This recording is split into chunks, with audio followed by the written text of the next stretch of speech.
我會建議喺今次嘅15規劃裏邊呢，香港主動同國家嘅大局對接。請問你作為全國政協委員同埋香港立法會議員，對大灣區大學生未來嘅就業前景有乜嘢睇法同埋建議呢？咁有啲人呢，就話我讀咗書之後，我梗係一定要做啲高質量啊、高級嘅工作。我奉勸咧，即係話咩呢？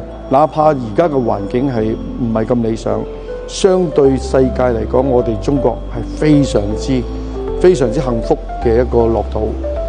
第二，逢係咩工作都好，過渡性嘅，唔係話一下子之間一觸即遞。有工作就係有機遇，每個工作崗位都有佢嘅知識喺度，所以乜嘢工作都照做。人工方面嚟講，當然越高越好啊。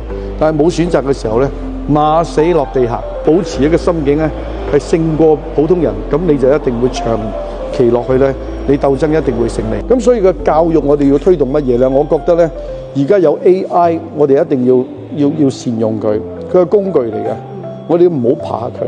但係我哋嘅文化底蘊啊，不能夠忘記我哋自己中華民族嘅根。我哋文化裏邊個底蘊好深，就係咩咧？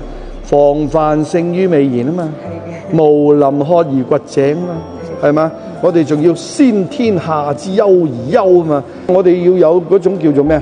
有種危機意識，有種底線思維，有事發生嘅時候就唔會頻頻難難啊嘛。何議員你好，你鼓勵港澳青年以什麼樣的方式參與社會事務，為大灣區建設和國家發展貢獻自己的青春智慧呢？千里之行，始於足下，走出第一步那就行了。尤其係你哋年青人有度好，學嘢快，有的是青春，有的是時間，仲有而家呢，學嘢呢，你可以叫指尖下能知天下事。我建議啊，我哋年青人有3樣嘢做。語言，中國人咧學嘢好快，唔單止我哋中文得喎，外語都得。